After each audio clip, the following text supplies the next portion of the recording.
আজকে আমি করব সারাদিন শুধুমাত্র চিজি ফুড খাওয়ার চ্যালেঞ্জ। তো প্রথমেই ব্রেকফাস্টে বানিয়েছিলাম chilli cheese toast mozzarella cheese দিয়ে, ভেতর থেকে চিজটা পুরো মেল্ট হয়ে পড়ছিল দেখতেই পাচ্ছ। তার সাথে ব্রেডটা প্রচন্ড ক্রাঞ্চি হয়েছিল, অসাধারণ খেতে হয়েছিল। তারপর লাঞ্চে অর্ডার করেছিলাম ম্যাক অ্যান্ড চিজ। এটা না একদম গরম গরম এসেছিল, প্লাস টেস্টটা ভীষণই দারুণ লেগেছে খেতে, একদম ক্রিমি ক্রিমি এক ঘর খেতে ছিল এটা একদম।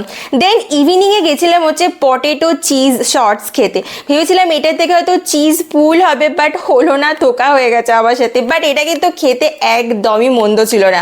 আর লাস্টে ডিনারে অর্ডার করেছিলাম ডমিনোজে cheese loaded corn pizza paratha.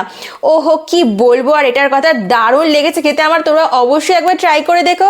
আর চ্যালেঞ্জটা ভালো লাগলে তোমরা কমেন্ট করে জানিও নেক্সট কি চ্যালেঞ্জ তোমরা দেখতে চাও।